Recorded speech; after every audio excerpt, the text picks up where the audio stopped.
GB News Breakfast. Every day from 6 a.m. People in this field and they talk about mental health assistance.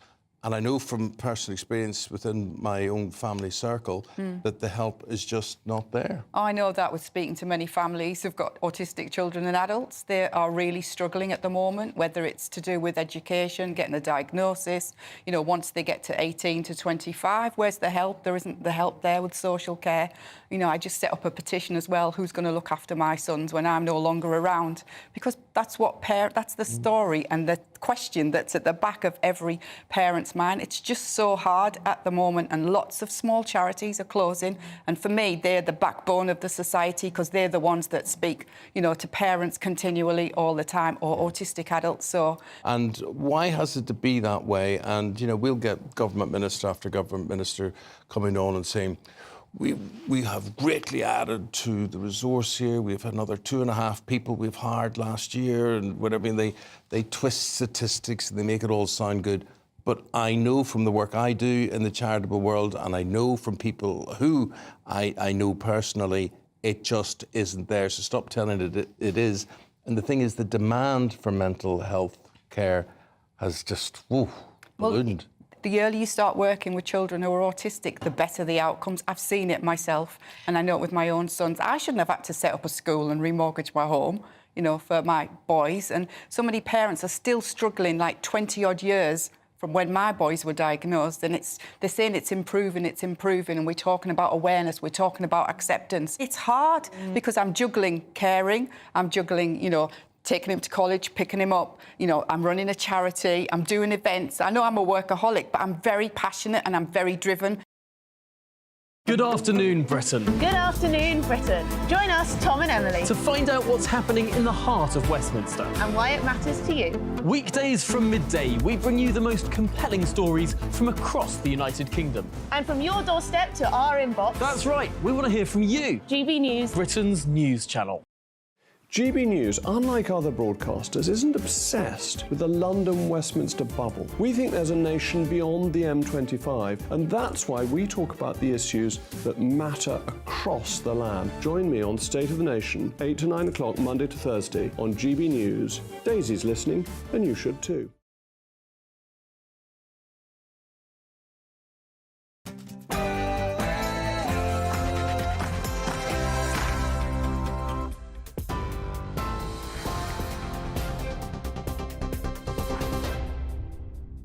Hi there, I'm Aaron Armstrong in the GB newsroom. The Chancellor has indicated Wednesday's budget is unlikely to include tax cuts. Jeremy Hunt says his spending plan will be prudent and responsible. The Chancellor says the economic headroom set out by financial forecasts has gone against the government, with the Office for Budget Responsibility calculating he has £2 billion less to spend than previously thought. Speaking to GB News earlier, Jeremy Hunt said his budget will deliver better value for taxpayers.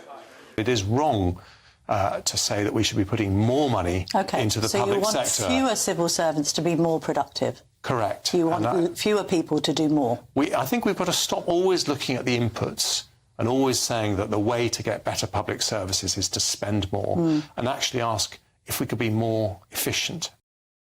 Those who preach hate speech could be blocked from entering Britain. Reports claim the government's planning to identify and add dangerous extremists to visa warning lists. They would then automatically be refused entry to the UK. It's understood the new plans will extend the current powers to include those who preach racism, intimidation or incite violence. It follows a warning from the Prime Minister on Friday that democracy is being threatened by a rise in extremism. A 7-year-old girl has died after a migrant boat carrying 16 people capsized in the English Channel. She had been travelling with her pregnant mother, her father and 3 siblings when the boat got into difficulty in the early hours of this morning. Videos filmed inside prisons are to be banned as the government moves to crack down on harmful content being posted online. The move will close a loophole in which it's only a crime for inmates to post prison footage. The new laws would criminalise the posting of video, photos and audio recordings taken in jail. Filming of staff will also be banned, as well as content captured by drones. Anyone found breaching the laws could be liable for an unlimited fine. 2 women have been charged after pouring porridge and jam on a bust of Queen Victoria at a Scottish art museum. Saoirse Nivartan and Hannah Taylor also spray-painted an expletive on the plinth at the Kelvin Grove Gallery and Museum in Glasgow. The pair from the campaign group This Is Rigged reportedly glued themselves to the bust. The group says it carried out the vandalism to protest against increasing food insecurity. Donald Trump could take another step towards a November election rematch with Joe Biden later. Voting's underway in Washington, D.C., with Mr Trump hoping to continue his clean sweep of states in the race to become the Republican Party's presidential candidate. He's now won 6 states after victories in Missouri, Michigan and Idaho last night. However, he made a number of false claims at campaign events, including allegations that Joe Biden is smuggling people across the border. And he again confused the current president with Barack Obama. You get the latest on all of our stories with our GB News alerts. Scan the QR code on your screen or go to gbnews.com/alerts. Now, it's back to Free Speech Nation.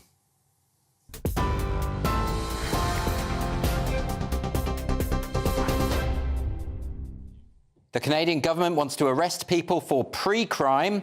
A man gets 2 years in jail for putting up stickers, and some of the world's leading scientists can't agree on whether sex is binary or not. This is Free Speech Nation.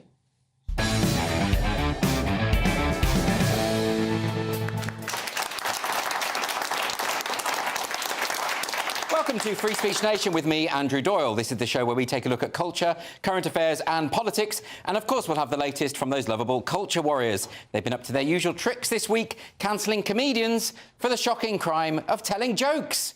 So coming up on the show tonight, Amy Gallagher and Carol Sherwood will be in the studio to discuss Amy's important new documentary, Heresies, How Psychology Went Mad, and Carol's campaign to restore sanity to mental health care.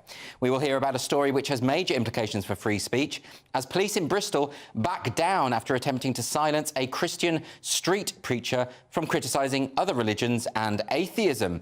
And what is the correct way to use preferred pronouns, or should you not use them at all? I will be debating this with Cara Dansky and Sarah Phillimore. And of course, myself and my fantastic panel will be here to answer questions from our delightful studio audience. My comedian panellists this evening are Cressida Wetton and Lewis Schaefer. Both looking very, very well. How are you, Cressida? Yeah, I'm fabulous, thank you. You're always here these days, aren't you? I live at GB News. You live at GB News. Yeah. Which, are you still living on the boat? Yes. Yes. Yes. That's why I like it here so much. You've got lighting, electricity. The floor doesn't move. Exactly. It's fantastic. Very good. What about you, Lewis? How are you? We're not talking about it. Well, for goodness sake. What that is I've noticed that Lewis is wearing a ring that he wasn't wearing previously. So this presumably means, what, is it just jewellery for the sake of it? Are you going all mafiosa? Or is it actually something to do with a relationship? Lewis? No, he's not speaking. He's not having it. OK, we're just going to have to guess. I'll leave that for you at home to speculate what on earth is going on there. But do remember that Lewis is quite mad. Now, let's get some questions from the audience. Our first question comes from Elliot. Elliot, hello. Hello. Hi. Is Canada now an authoritarian state? Elliot, I think it's been an authoritarian state for a while. I mean, under Trudeau. This is a new thing now, and this is coming from the Justice Minister, who has Arif Virani, and he has defended this new power for their online harms bill. That sounds familiar. We've got something quite similar. And they're saying they can now impose house arrest on someone who they think might commit a hate crime in the future, right? That's scary stuff, isn't it? Well, obviously, I work with Lewis, so it's got some advantages, hasn't it? It looks attractive on the outside. Doesn't it? I know what you're like. You're going to do it again. Get indoors. However, there's obviously a very dark side to this, because you can't, in my opinion, you shouldn't be able to imprison somebody before they've done anything. No, you shouldn't. And I don't trust the Canadian government full stop on this kind of thing. They have form, they do, don't they? If you remember the truckers' protests, where they seized their bank accounts. Yeah, and people trying to donate to the truckers. Well, not only that, the people who had donated to the truckers, the government said, we're going to redistribute it to charities of our choosing. What are you talking about? It's not your money. Like, I mean, that's the definition of authoritarianism, right? Well, it is Canada. Well. And I know you in this country, you kind of respect Canada as a country. America didn't even know it was a country until recently. And I think that's what they're trying to do. They're trying to show themselves to be different than America. I think America has a responsibility to invade. You know what? I do. You know, you're kidding, but it may come down to this. Or this may just be Yeah, maybe. Well, I just think it's ridiculous that the idea of arresting someone... I mean, our government's bad enough, and the Scottish government's out of control, the Irish government's out of control. They're all talking about... I mean, the Irish government's got a new hate crimes bill where they're talking about they can seize your phone if they suspect you might have some material that could potentially stir up hatred. I mean, for God's sake, what does that mean? Your phone's full of that kind of thing. Well, the government knows that. Yeah. You're right. But it has to do with the bigger picture, which is Canada has sucked itself in on the big team world. Sorry, I'm going to say it. It's big team world. And what they're doing, this is not even a free speech issue. This is just about silencing dissent against the Canadian government. It has nothing to do with openness and talk, whatever. It's like saying, we don't want these people to spread their opinions. Dangerous opinions. That's what speech codes and hate speech laws always do. And it always means that rather than hearing all the opinions myself as a citizen and making up my own mind, somebody else is policing what I get to hear. And it's kind of paternalistic, is it? The government basically saying, we want to make sure that you're protected from offence. My real worry about these hate speech laws is that essentially what's going to happen is they're also nebulous. They don't define what hate means. If you look at the Irish government's hate speech bill, and this is not a joke, it defines hatred as hatred. That's helpful. So basically, they don't know what it means. And, of course, what happens if a future government says, we consider it hateful to criticise the government? What happens then? I mean, it's scary stuff. We're going to move on to another question now from Anita. Where's Anita? Hi, Anita. Hi. Hi.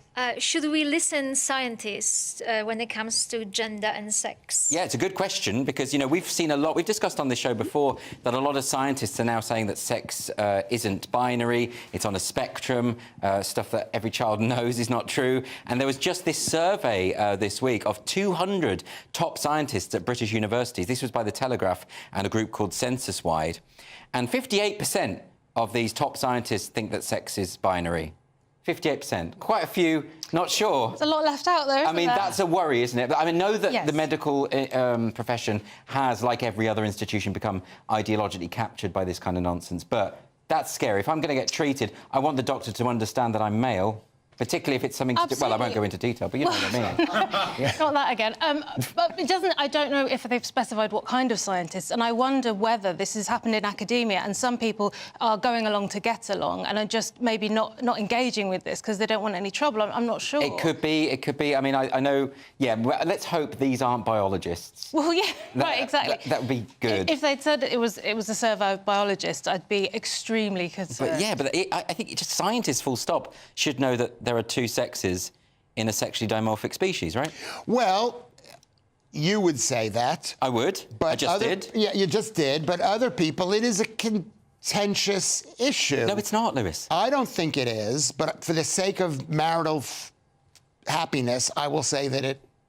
OK, so we're going to come back to this point now. From now on, Lewis cannot express his opinions honestly because he's engaged. Is that basically what we're getting here? I think that's what I'm getting to. I think this is my last time on the show. Yeah, well, you know what?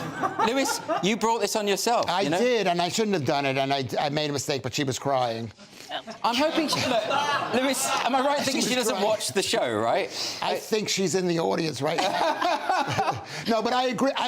First of all, here's the question. The question is, who are these scientists? There are only 200 of them. It's like the same thing where they said the consensus says that there's climate change. And then you find out the actual study that they had done, and they had basically whittled it down to just the 97 people who believed in it. We don't know whether it's real or not. Of course we know it's real. Look, but it's a question that... look, it's a baseline question that scientists... It's like asking a farmer, is there any difference between a sheep and a goat? If the farmer doesn't know that, I don't want them to be farming animals. But if they're producing the right animal at the right time, what do you care what they're thinking? Oh, for goodness. You've completely lost me there. Analogies. There is no logic to Lewis's mindset. No, there is a logic. No, well, there is a logic, but it's not one that anyone else can understand. Is that what's going on in people's brains right now? Does it match? Or we think it should, but that doesn't mean it has any harmful effect on the day-to-day... I don't believe this. The denial of biological reality does have harm on people on a day-to-day basis. Of course it does. Anyway, let's move on now to a question from Simone. Is it Simone? Simone. Oh, Simone. Yes, thank you. Sorry. Have the Church of England drunk the critical race theory Kool-Aid? Well, potentially. So the Church of England have hired a deconstructing whiteness officer to combat racial injustice. This is 36 grand a year. Cressida. That's not bad. Fantastic, yeah. To deconstruct whiteness. To deconstruct How do you do that, by the way? whiteness, I've got absolutely no idea, but for 36 grand a year, I'd give it a go. Yeah. I could come up with some criteria. Why does the church need to deconstruct whiteness? That's a great question, Andrew. You would think that we were all made in God's image and that they wouldn't really be that concerned with colour. Yeah, you would think so. But apparently they are. Yeah, certainly. I mean, the Church of England, which is very closely affiliated with lots of Anglican churches across Africa, and, you know, you would assume they don't have a race problem. That's exactly what I'd assume. I personally don't know of any cases of anybody turning up to the church and being turned away based on their... They really don't do that. It's not something I'm aware of. So it's almost as though it wasn't the church's idea. I wonder if some activists are involved. Well, maybe. But this is what I mean, Lewis. Everything's been captured by this stuff. Do you want to deconstruct your whiteness? I don't consider myself white. No. OK, I forgot about that. Yeah, Sorry, yes. You forgot about that. We were raised as Jews in New York. They were white people, but they lived across the bay in Manhasset. We consider ourselves black, really. I'm sorry, wait a minute. I can make my peace with you saying, well, I'm Jewish, so I don't necessarily consider myself... But to say you consider yourself black, I have to question that, Lewis. Sorry. Yeah, no, it sounds shocking. You know, that's why whenever you say, obviously, they're black, all these questions have such nuances. We were black. We weren't black like slave black, but we took the side of the black people. We thought we were just going to be we were as oppressed as black people, and we knew who the white people were. You're saying you're like Steve Martin in The Jerk. You know, he was raised by a black family and thought he was black until the fateful day when his adopted mother says, sorry, you're not. Is that what you're talking about? But you know what? Even when your mother says you're not, that doesn't mean it's going to change your entire lifetime of thinking. I know it's shocking to believe. OK. But, like, right now, because Jews are with white people, they're associated with white people. But back in the day, we weren't. OK. No, Lewis, I've got to move on because, you know, you've just outed yourself as black, so it's important that we keep this in some level of order. Let's move on to a question from Peter. Where's Peter? Hi, Peter. Should you go to prison for putting up stickers? Really good question. So this is the prosecution of Samuel Melia, who was found guilty of inciting racial hatred after a series of stickering incidents. Now, have you read about this? This is an interesting one because Samuel Melia is part of a far-right group. They were disseminating stickers saying things like second generation, third, fourth, you have to go back. So unpleasant, deeply unpleasant sentiments on these stickers. I really get nervous about this idea that someone who puts stickers up should go to prison for it. I don't care if I thoroughly disapprove of what they're thinking or saying, which I do in this case. I just don't think it should be a matter for the law to get involved with. Right. Well, that's really interesting, isn't it? Whether it should be done, because we're so used to hearing far right, and usually you think, oh yeah, this is an example of, as you say, very, very distasteful ideas. And one of the things that this guy said in his defence was that he was trying to start conversations. Really? Which is, well, yeah. Well, look, my point is that when it comes to free speech, you can't just defend the speech that you like. You have to be able to defend the speech that you hate as well. And I hate racism. Yes. But I have to defend the rights of racists to say whatever they want. Well, yes, unfortunately you do. And I guess if you want to, you can set up your own counter stickers and go and put them over, like Edinburgh Festival, everybody putting their posters on each other's. Yes. Yeah, I'm not comfortable with him being imprisoned. It's very tricky, isn't it, Lewis? Because you always get this with free speech advocates, is that, you know, they stand up for the stuff they agree with and then they sort of stop short. And I think if you're for free speech, you have to be for everyone's speech. Come on, Lewis. You're going to have to come up with a contrary position because I know that's what you're fishing for. No, I'm not fishing for it. I just think stickering... have you tried to get a sticker off of some things? It's, like, impossible. It's such a mess. It causes a mess. And he's advocating, basically, the destruction of property. So this is a vandalism issue. It is a So he's advocating vandalism. Should that be illegal? The answer is... I don't think advocating vandalism should be legal. Can I ask you, though, Lewis, seriously, on a free speech issue, are there any lines for you? I am a free speech absolutist until it affects me. There we go. So I think everybody... You can do what you want as long as you don't criticise Lewis Schaefer. I am, and I think what this guy, for him to be put in jail for this, you notice he's a right-wing extremist. They're looking for, like, right-wing extremists because there's so many stickers being put up around town. Everywhere I go, there are stickers being put up around town, and nobody's being prosecuted for very hateful things. I think you just have to be consistent about this stuff. You know, I've seen of preachers on the street screaming about how gay people are evil and should be arrested and all the rest of it. Like, I don't don't want those people arrested. I don't like what they're saying, but I'm more uncomfortable with empowering the state to lock up whoever they want for whatever they say. That, to me, is more of a threat. Absolutely, because you can't guarantee that what the state are going to think of what you think one day. Well, you want a fair system quite. that will be consistent over time. Yeah, it's pretty scary stuff. Anyway, we're going to move on to a question now from Armin. Hi, Armin. Good evening. Good evening, Andrew and everybody. Was Lee Anderson right to accuse Sadiq Khan of what he's done to London? Armin, what do you think? I'm going to come straight back to you about that. Well, I have to say that I don't see London how it used to be. You know, I used to love coming into London, and even going on the Underground, it's not that clean anymore and things like that, and I've noticed a real change. So you think Khan is an ineffective mayor? Absolutely. And I also think that his congestion, where he's trying to put up the bicycle lanes, has actually caused more congestion, and with the LTNs he's put everywhere, it's created a lot of... But isn't that question of whether he's an effective mayor on a kind of governmental level different to the comments that he made regarding, Lee Anderson, rather, these accusations against Sadiq Khan? I mean, that's a different issue, isn't it? What do you think of those? Well, I think Lee Anderson's probably asking the question what a lot of people are thinking. And I think Lee Anderson losing his job was basically what a lot of majority of the country were thinking. It's particularly over London. And let's bring Krista in on this, because, you know, one of the criticisms that a lot of people have said, I mean, the way it was phrased by Lee Anderson about this idea that... We keep hearing about the language. That Islamists are in control of Sadiq Khan, which I don't think is quite what he meant to say. I think what he was trying to suggest is that he was letting them get away with murder. He's referring to what we hear as two-tier policing. Yeah. So we've just heard about the sticker guy being imprisoned, and some people would say, well, why are you allowed to chant from the river to the sea, etc., these slogans, and apparently not face any consequence? Well, there have been people calling openly for murder. Right. So Lee Anderson is speaking for people in some sense, in that he's expressing a frustration that people feel... Yes. Which is like an old classic, isn't it? And what do you think, Lewis? Because, you know, speaking as a Jewish person in the middle of London, when there's a lot of people gathering, and I would say that the majority of those people don't have animosity towards the Jews, but there are certainly people there who do. And I've seen some evidence of some openly anti-Semitic protesters or protesting things.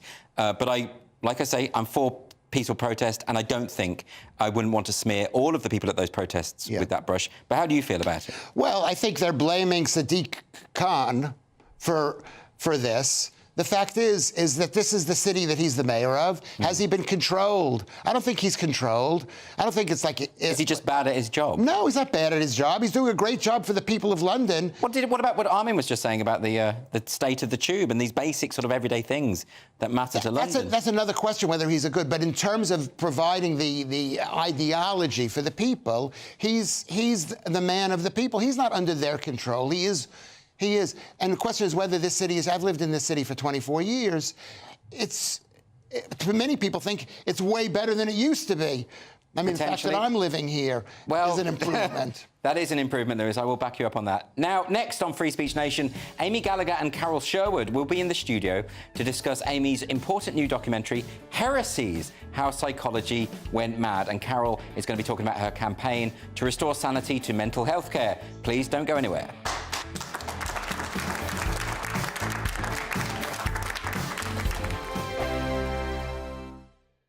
Big news, big debates, big opinion. Patrick Christie's Tonight is the week's biggest show. Every weekday, 9 to 11 p.m, we've got the inside track on the day's top stories. There'll be sharp takes you won't get anywhere else. We will set the news agenda, not just follow it, and I want to bring you along for the ride. Whatever it is, we'll have our finger on the pulse. It's news, but it's this close to entertainment. Patrick Christie's Tonight, 9 to 11 p.m, only on GB News, the People's Channel, Britain's news channel. Farage, Monday to Thursday from 7 p.m. We're always told that there is a huge need for care workers in Britain. We're always told that the salaries just aren't big enough against the benefit system for British people to want to do that work. And there probably is some real truth in that. And yet, if up to 25% of those that come are acting illegally, and it would seem, up until now, that in some areas, foreign care workers come in but bring in almost the same number of family members with them, that we need to have a proper debate about this. I'm very pleased to be joined by Mike Padgham, chair of the Independent Care Group. If I accept those arguments for a moment, how can it be that the system is so lax that up to 25% are found by the Inspector of Borders and Immigration to be working illegally? Well, good evening to you, Nigel. It was good to join you. I mean, those figures are shocking to me. When I looked at it today, when I saw that 275 visas that had been issued to a care home that didn't even exist, and a further over 1,000 people joined a company that only had previously 4 staff in it. It makes me wonder, the bureaucracy of the Home Office didn't think to check that these companies exist in the first place, because it should be quite straightforward. If people are providing care, they're regulated by the Care Quality Commission. It's a simple phone call to check and double check. Sadly, there seems to have been very many loopholes at the beginning. I believe that's been tightened now, but I can't understand it, because all the providers that are doing it in the proper way have to go through quite a rigmarole to actually get approved, and it takes months. So it beggars belief that this has happened and people have been approved for a company that doesn't even exist. I'm Michelle Dewberry, and I'm not here to tell you what to think. I'd much rather hear what you have to say. So send in your opinions to gbviews@gbnews.com. Keep them clean, and you never know, I might read them out. With my panel here on Jubes & Co, we debate, we get stuck into the issues of the day on a show where all views are welcome, especially yours. GB News, the People's Channel, Britain's news channel.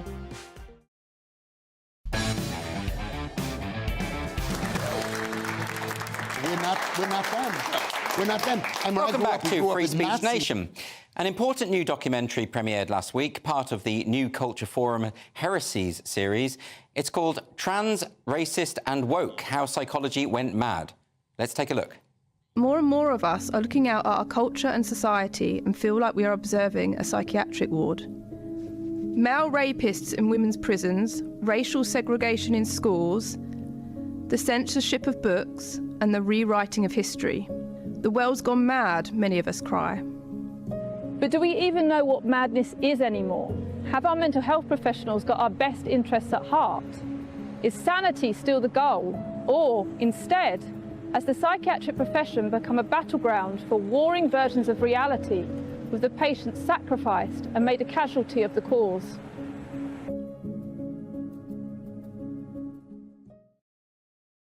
Now, that film was written and presented by Amy Gallagher, who joins me now. I'm also joined by Dr. Carol Sherwood, who is about to launch her Save Mental Health campaign. Welcome to Amy and Carol.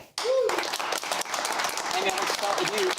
Now, you presented this film, you wrote this film, but you have an interesting backstory. Now, you have been on this show to explain it, but perhaps you could explain it again. You were training as a psychotherapist. Yeah, so I'm a mental health nurse, and I was training as a psychotherapist at the Tavistock and Portman. I was in my final years of training as a psychotherapist.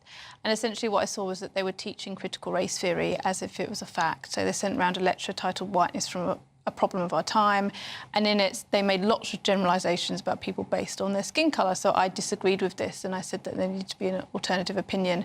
And what followed I could never have predicted, but it was like 2 years of bullying, victimisation, telling me that I'd been inappropriate, that I shouldn't enter the profession, and eventually they stopped me from my clinical work, so I'm still kind of essentially cancelled from the profession. That's quite astonishing. I mean, so they were at one point, correct me if I'm wrong, but they were effectively saying that unless you as a white person admit that you are racist, you can't be a psychotherapist. Well, they're essentially saying that you can't disagree with critical race theory, which is what you've described. So I was advocating for the colourblind approach to race, which is that not judging a person by the colour of their skin and treating everyone equally. And they said that that was discredited and outdated, and that I needed to be on board with their ideas. And what ensued was just essentially repeatedly telling me that I'd caused trauma, that I was inappropriate, that I shouldn't enter the profession, and now I'm having to bring about a lawsuit against them just to protect my beliefs in the colourblind approach, essentially. So, Dr. Carol Sherwood, can I ask you about that? Because the idea that Martin Luther King's ideal of colourblindness, of treating everyone the same, irrespective of their skin colour, is now considered outdated by this particular clinic, by the NHS. Isn't that frightening? It is frightening. Andrew. And my Freedom of Information survey that I did of UK clinical psychology courses a couple of years ago showed that this worldview has been adopted. It's widespread in clinical training programmes and in the NHS more generally. And so it's a real concern that the future generation of therapists are being trained to see the world through identity politics. Now, how would that affect a patient if they're talking about privilege and obsessing about privilege, and a patient is white, and they encourage them to focus on that when they're suffering from all these other forms of trauma? That's getting it entirely backwards, isn't it? It is, and it's completely unethical. But this is what is going to happen. We know this because it's actually happening in the States. Yes. So you will be a straight white man going for help. Perhaps you're really depressed and anxious about losing your job. And what you will be told is, well, what can you expect? You are a straight white man. You are at the root of your own problems. You're patriarchal and you're a racist. How is that ethical? I mean, this is unbelievable. So, I mean, the idea that it's so deeply embedded that they're going to promote this divisive idea within the NHS, I just think is absolutely shocking. What is their defence for this, Amy? What are they suggesting? What's their side of the story? Well, as I explore in the documentary, what happened many years ago was that there was a fusion of psychoanalytic ideas with critical theory, which is a Marxist project. So what we've seen is that there's been a politicisation of psychology in general. So they really believe this. They believe that the answer to all of our problems is a kind of a communist revolution, that they're true believers in that sense, and there's no arguing with them otherwise. So they believe in things like unconscious bias. So if you disagree, for example, I disagreed with the concept of white privilege. So they would argue that I'm disagreeing because of a psychological defence mechanism that means that I don't want to admit my own racism. That's the kind of argument that we see with people like Robin DiAngelo or critical social justice psychologists or psychotherapists, that if you disagree with an idea, it's not because you've thought about it rationally and logically and you've looked at the evidence and you've come to a conclusion. It's because your unconscious doesn't want to admit certain things. So what we're seeing is a weaponisation of psychology and psychological concepts more broadly for political gain, essentially. That's how I see it. And Carol, I mean, the way that that's been outlined is absolutely chilling, because we see this now in all areas of life, where you're expected to be politically in lockstep to whatever the authority figures within any given institution believe. What happened to diversity? What happened to living in a plural society, in a liberal society? Exactly. And what we're finding, certainly with training courses, is that the trainees are expected to conform to this worldview. If any of them try to speak up, they're silenced, they're told they have privilege and they must shut up. And so they're not actually getting a proper training. They're actually downgrading expertise. They're told we are going to be non-experts. Lived experience of mental health is considered more important a quality to have in order to work with people with mental health problems than having expertise. Well, you wouldn't want to go and see a surgeon, would you, who actually said to you, well, actually, I don't aim to be an expert. It has consequences. It's an equivalent, isn't it? Absolutely. It is. So, Amy, you thought of making this documentary, and how did this come about? Yeah, so I did an interview with New Cultural Forum about what happened to me in my legal case over a year ago now, and I've sort of been involved with them going forward, and they offered me the chance to do a documentary. I guess what I wanted to pose as a question was how, in the last 10 years, we've seen more and more increasing conversations about mental health. We see a kind of therapy speak dominating our culture. We're always talking about psychological concepts and so on, and yet we don't seem to be getting happier. And if anything, our society seems to be getting a bit madder. I mean, we're seeing, in terms of free speech, which is something I know you care about strongly, we're seeing kind of weaponisation of psychology, where if you disagree with someone, you will be told that you've caused them trauma, or they need a safe space for psychological harm, or they need trigger warnings to prevent themselves from experiencing psychological harm. This goes against the ethics of and all the evidence of psychology, which would teach resilience, that you need to expose yourself to different ideas and different things that you're scared of in order to strengthen yourself. So this is fundamentally anti-scientific. It's anti-scientific, anti-therapeutic. And as I say in the documentary, what's happened is there's been an increasing amount of ideology entering into psychology. There's a history to that, but we've seen it most sharply with the medical scandal happening at the Tavistock. Yes. Which, people are saying, oh, we've got all this awareness of mental health. How could this happen? And my documentary tries to explain that, essentially. I understand. Now, Carol, so you're starting your own campaign. This is your Save Mental Health campaign, which is obviously related to these issues. Can you tell us just a little bit more about that? Yes, indeed. It's an alliance of psychologists and psychotherapists, researchers and academics, and we're all sharing our concern about the madness that we're seeing in our professions, and we want to actually restore some sanity to mental health care. And so we want to actually make public our concerns. We have some really troubling stories of what is happening in the professions, so we want to make those public. We also want to put pressure on government, on politicians. We're actually working with the Free Speech Union because we're concerned about the effects of cancel culture on people's mental health. And so they're hoping that we can do some research with them about that. Fantastic. Well, where can people find out more about this?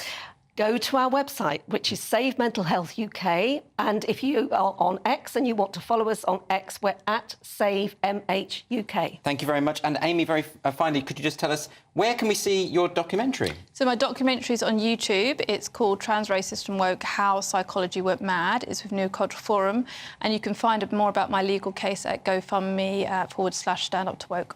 But if they go to the New Culture Forum website on YouTube, it'll be right there for them to see. Yep, that's right, yep. Fantastic. Amy and Carol, thank you both so much. And next on Free Speech Nation, I'm going to be talking about how well-meaning but ill-informed MPs seem to want to set gay rights back by decades. See you shortly.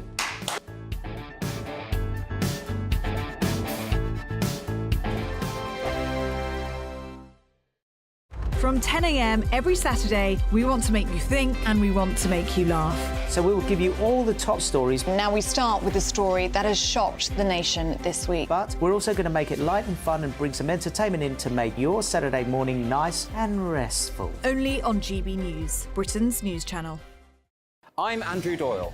Join me at 7 o'clock every Sunday night for Free Speech Nation, the show where I tackle the week's biggest stories in politics and current affairs with the help of my two comedian panellists and a variety of special guests. Free Speech Nation, Sunday nights from 7 on GB News, the People's Channel, Britain's news channel. Headliners. Tomorrow's papers tonight, every night from 11 p.m. Welcome back to Headliners, and Paul, we're going to get straight into Monday's mail for some good old-fashioned, traditional male breastfeeding. Yeah. To answer the question, what is the latest woke hell, Josh? Row as hospitals say hormone-filled milk from trans women who were born male is just as good for a baby as the real thing.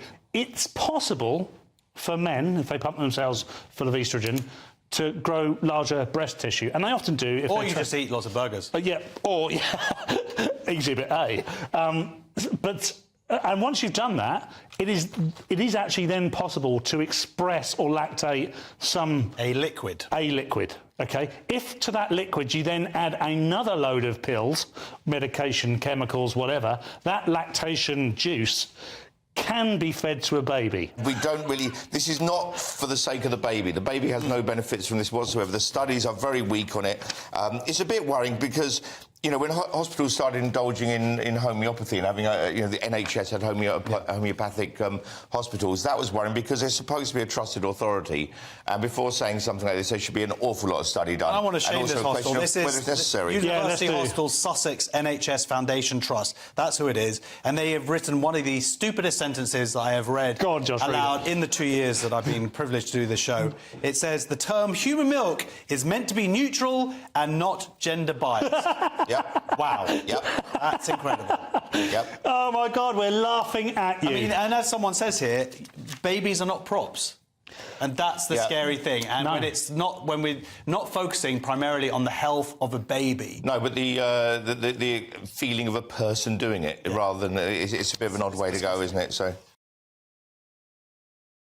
every Sunday from 11. Join Michael Portillo. There'll be topical discussion, looking at the week before and the week to come. So kick back and relax at 11 a.m. on Sundays on GB News with me, Michael Portillo. GB News, the People's Channel, Britain's news channel.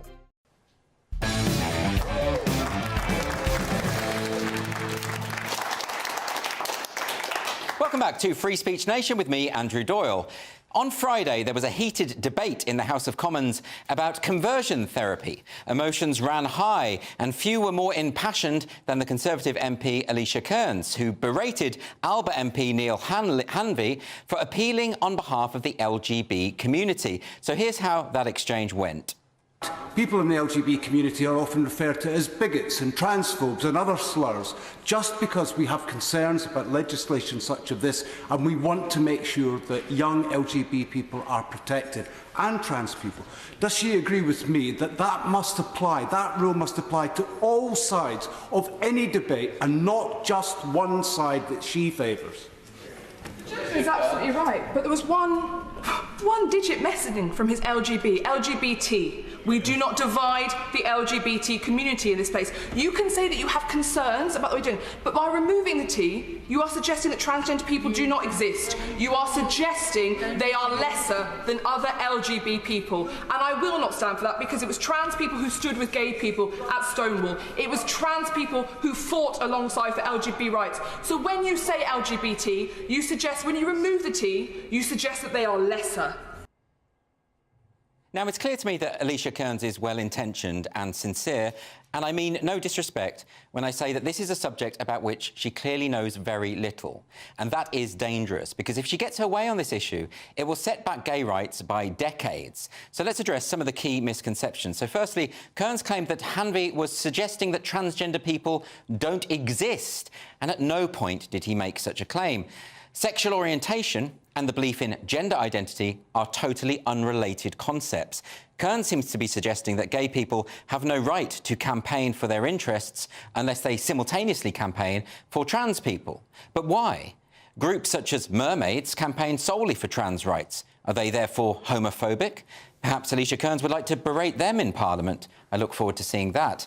Kearns went on to say that it was trans people who stood with the gays at Stonewall. Trans people fought together for LGB rights.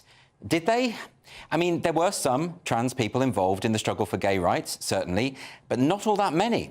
The activists who changed history for the better were predominantly lesbians and gay men. At the Stonewall Inn, it was mostly gay men with some lesbians and drag queens who were involved in the riots, and it was likely a lesbian, Stormy DeLavery, who sparked the whole thing. After the police raided the bar, she was being forcibly arrested and is said to have shouted to the crowd, "Aren't you going to do something?"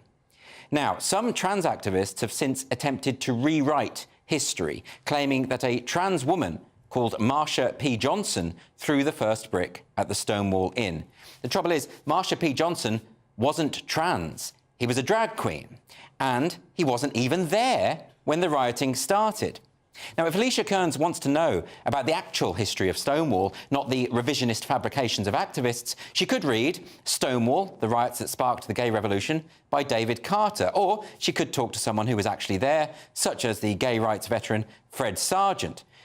Now, let's talk about the confusion that's at the heart of this parliamentary debate. What exactly is conversion therapy? A YouGov poll last year revealed that 65% of voters believe that gay conversion therapy ought to be banned, and 62% feel the same about trans conversion therapy. And this would suggest that most voters do not recognise the difference between the two, and nor do many politicians. Now, this photograph was taken in Westminster Hall, a cross-party collective of dozens of MPs with a placard that reads, "I support a trans-inclusive ban." And the image was posted on Twitter by Labour MP from Nottingham East, Nadia Whittome. In truth, and without realising it, these politicians are supporting a new form of gay conversion therapy, something that most of us thought would be consigned to the history books by this point. When we hear that phrase, conversion therapy, most of our minds leap to a variety of horrific practices. So in America, Christian fundamentalists have established programs to address the problem of homosexuality. There are camps where young people can pray the gay away, which I suppose is at least a step forward from brain surgery, castration, and the kind of electric shock treatment favoured by scientific practitioners in the 20th century, or the corrective rape of lesbians to cure them of homosexual tendencies that still goes on in some countries. Such practices are, of course, already illegal in the UK, so why the need for a conversion therapy ban? Well, what's happening is there is a conflation of sexual orientation and gender identity, and this is why so many are confused. In her book, Time to Think, Hannah Barnes revealed that between 80 to 90% of adolescents who were referred to the Tavistock Paediatric Gender Clinic were same-sex attracted. We've known for a long time there's a strong correlation between gender nonconformity in youth and being gay in adult life. Members at the Tavistock itself joked that soon there would be no gay people left. Whistleblowers revealed that homophobia was endemic. In other words, children who are likely to grow up gay are being fixed by medical practitioners to better conform with stereotypical heterosexual paradigms. Barnes's research shows that the Tavistock Clinic, and this is a quote, ignored evidence that 97.5% of children seeking sex changes had autism, depression, or other problems that might have explained their unhappiness. There are only 2% of the country's children that suffer from an autistic spectrum disorder. So why is it that 35% of referrals to the Tavistock fit into that category?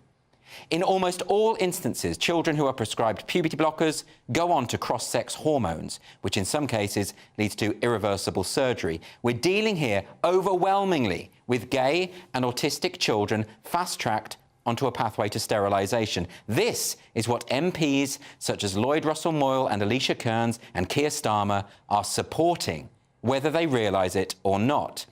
Now, thankfully, more and more people are waking up to the scale of this problem. So recently, the Equalities Minister, Kemi Badenoch, wrote to the Commons Women and Equality Select Committee about her discussions with former clinicians at the Tavistock. And the conclusion? So-called gender affirmative care amounts to what she described as conversion therapy for gay kids. And crucially, she cited a survey of detransitioners. These are people who have been pressurised into transitioning and they later regret it, in which 23% of respondents put their determination to transition down to experiences of homophobia. Badenoch quoted a gender clinic in Germany. They said it must be understood that early hormone therapy may interfere with the patient's development as a homosexual. This may not be in the interests of patients who, as a result of hormone therapy, can no longer have the decisive experiences that enable them to establish a homosexual identity. It is profoundly disturbing that Starmer's Labour Party is now officially supporting gay conversion therapy in the form of a ban on trans-inclusive conversion therapy, and that he is gaining cross-party support. Now, a charitable interpretation is that Starmer, Kearns, Russell-Moyle, Whittam, all the other MPs who are supporting this simply do not understand that they are advancing dangerously anti-gay proposals. They are supporting the new Section 28, and all the while they think they're doing the precise opposite. Now, if any of these politicians would like to come onto this show and discuss these issues, I would be delighted to have them. Consider it an open invitation. In the meantime, I'd like to remind Parliament that homosexuality was removed from the World Health Organization's list of psychiatric disorders back in 1993. Being gay is not a medical condition that requires treatment. Unfortunately, activists have been remarkably successful in confusing the issues through semantic ambiguities and the redefinition of terms. And so although it sounds desperately counterintuitive, the truth is that in order to oppose gay conversion therapy, one must be opposed to a ban on trans conversion therapy.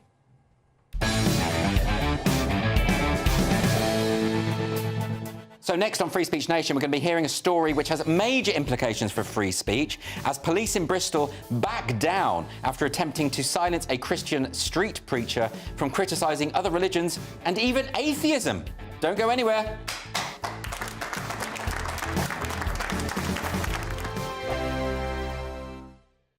Wake up to the headlines with Headliners every morning at 5 a.m. We treat you to the day's biggest stories before anyone else, 7 days a week. You can catch up on everything you need to know before you've even had your kippers. Headliners every morning at 5 a.m, only on GB News, the People's Channel, Britain's news channel. I'm Jacob Rees-Mogg, and this is GB News, Britain's news channel.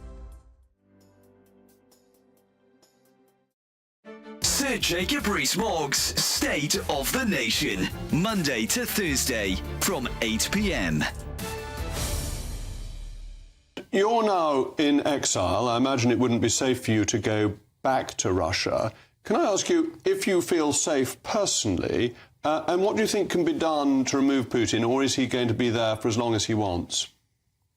I think that is, of course, fundamental question. It is there should be pressure inside Russia and outside.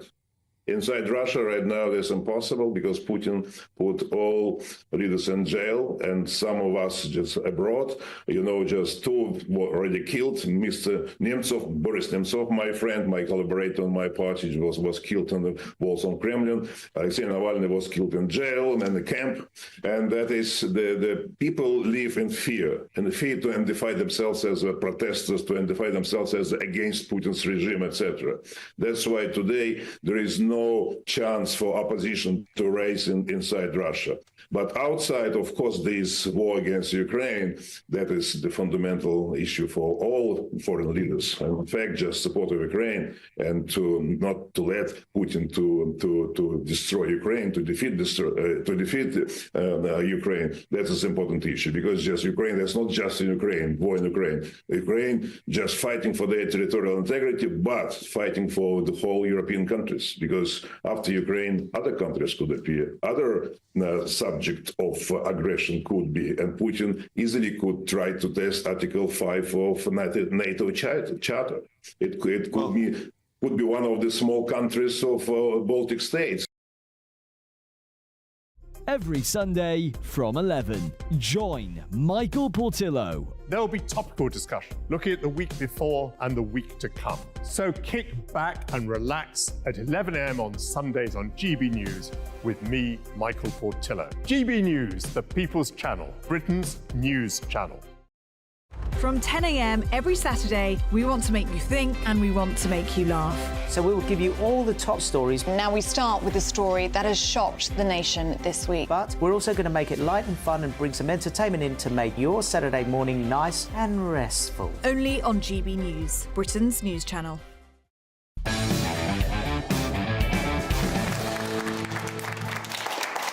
Welcome back to Free Speech Nation. Avon and Somerset Police back down this week in a story which has significant implications for free speech, particularly in the present climate. The force have announced that they were disproportionate in their attempts to prevent a Bristol-based preacher, Dia Moodley, from criticising other religions and atheists. So to discuss this, I'm joined by barrister and legal counsel for ADF UK, Lorcan Price. Lorcan, welcome to the show. Thank you, Andy. Can you tell us a bit about this? Because the idea that someone wouldn't be able to criticise religion or to criticise an atheist even, it sounds a bit mad. It is that, certainly, and I think the police eventually recognised that, and that's why they settled the case. But what happened was essentially they gave a conditional warning or a caution to Dia, saying that if you were going to preach, you had to get their approval and their consent beforehand. So they wanted a situation essentially where almost he had to run his remarks by them, and he was expressly forbidden then for criticising other religions and even atheism. So what the police are trying to do in this circumstance is very difficult to kind of really get to the bottom of. Is that they're trying to essentially create a zone in public where anything that might be upsetting to any possible person is censored, or is it that they just simply don't like to hear Christian views in public? Well, some people are going to be a bit confused because we did have Hizb ut-Tahrir standing on the streets of London calling for jihad, and the police put out a tweet saying, well, you know, jihad's not that bad.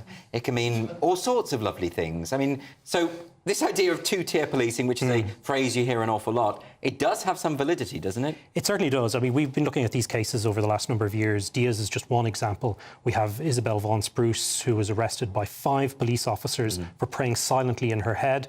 That's a slightly different law under Public Spaces Protection Order. We have another man, Adam Smith Connor, again down in Bournemouth, who was arrested for praying silently in his head. So it's hard to say that there's not a clear emerging kind of distinction between Islam and Christianity I mean, some people say in those cases that's about violating the exclusion zones around the abortion clinics. Is there any merit to that? Well, if you look at how one of the exclusion zones was designed, it expressly forbid Christian, the Bible, crossing yourself, or Christian prayers. So that's clearly an example of something that is targeted at one religion over another. But, you know, we are entitled to criticise Christianity and the tenets of the Bible just as much as we should be able to criticise any belief system or no belief system, as in the case of Dia Moodley, criticising atheism. I mean, this seems like an atheist is not a protected characteristic under equality law, right? Well, belief is, and the problem we have here is that I think the authorities, council officials and police seem to feel that the purpose of policing the public space now is to erase anything that might upset anybody. And that instinct towards censorship, I think, is coming from the very top, from the Home Office, and sadly from government ministers as well, where there's a sense that we have to control what's being said in public for fear that it might create instability or upset anybody. But in doing that, you really cripple a democracy where you should be hearing challenging views. You should hear things that make you ask questions about why you believe things. Now, incitement to violence is a very different category, and sadly we've seen some of that in protests in recent months on the streets of our cities.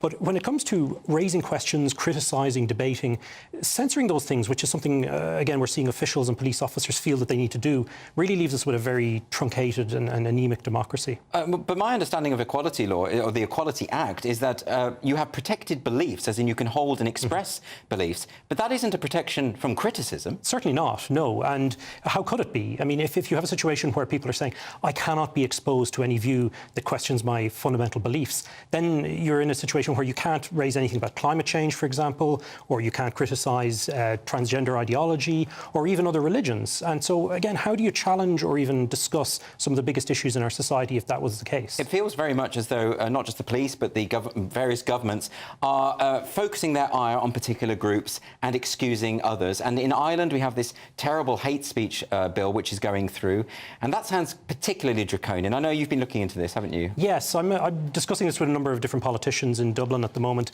It's a really extreme example of a trend we've seen across Europe where, again, the instinct is towards trying to shut down any views that might be seen as undermining the prevailing kind of orthodoxy or the popular views that are held by the political and institutional elite. So the Irish law goes much further. It creates undefined gender identity categories. It doesn't define what hate is.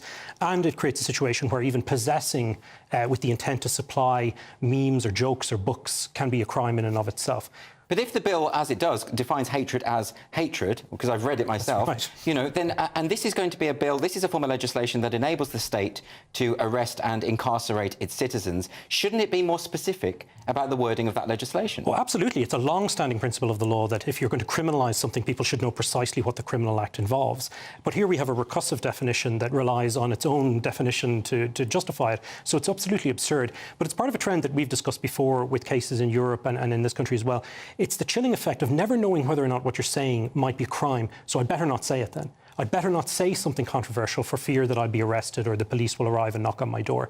And that seems to be really what institutionally and at a governmental level is being pushed in Europe, which is don't criticise the big questions in society. We know better. And if you say something that is critical or problematic, the police will come calling at your door. OK, well, Lorcan, this is all very chilling stuff. Is there anywhere that people can find more about your organisation? Yeah, sure. We have a website, adfuk.co.uk, so check it out there, where we kind of keep people updated on some of the cases we're working at. But there is hope. We can challenge these things, and you know we still have a lot of strong human rights principles to rely on, and we're going to continue to fight with those. Lorcan Price, thank you ever so much. Thank you, Andrew. Appreciate it. And there's lots more to come between now and 9 o'clock, including when or if it is right to use preferred pronouns and news of some cancelled comedians. We're going to also have some more questions from this fantastic studio audience. See you shortly.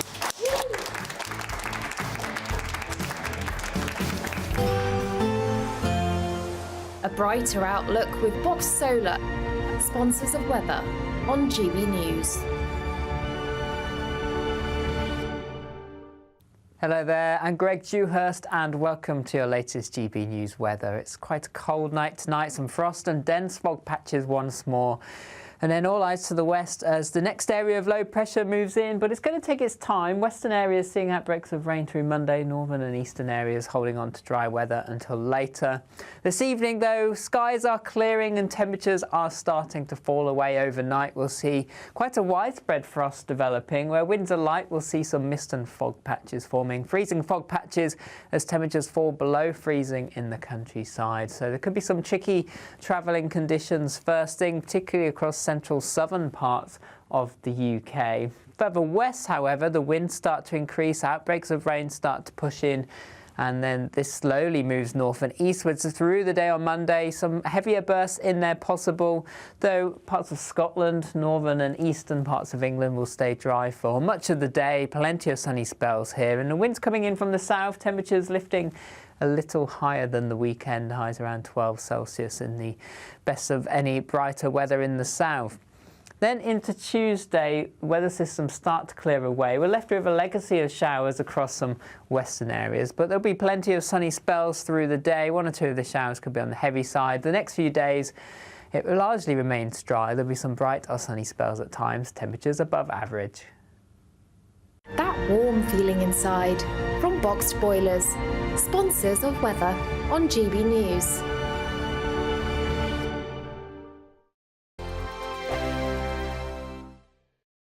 From 10 a.m. every Saturday, we want to make you think and we want to make you laugh. So we will give you all the top stories. Now we start with a story that has shocked the nation this week. But we're also going to make it light and fun and bring some entertainment in to make your Saturday morning nice and restful. Only on GB News, Britain's news channel.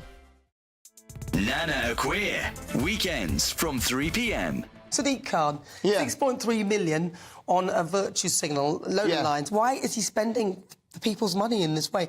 And why is nobody saying anything? I want to hear from Suzanne Hall, the potential Conservative candidate, or Howard Cox, the potential Reform candidate who could potentially take this off Sadiq Khan. Why are they not speaking? This is ridiculous. Well, it was sprung on everybody. Did you know about that? I didn't know about it. Nobody knows. So they're spending this money. They're spending £6.3 million, and no one knew about it. Where's the press? Where are the public consultations? No one knew. I think it's a good idea to rename the train lines, because all these train lines are there are like 4 of them, 6 of them, whatever, and they're all going all these different directions, and you tell someone to come, and you don't even know the name. Yeah, but 6.3 million. Listen, if he wants to give me 6.3 million to come up with some virtue signalling lines, I'd like to know which advertising agency he employed to do this, how long it took him, and why he's even done it in the first place. Why has he done this?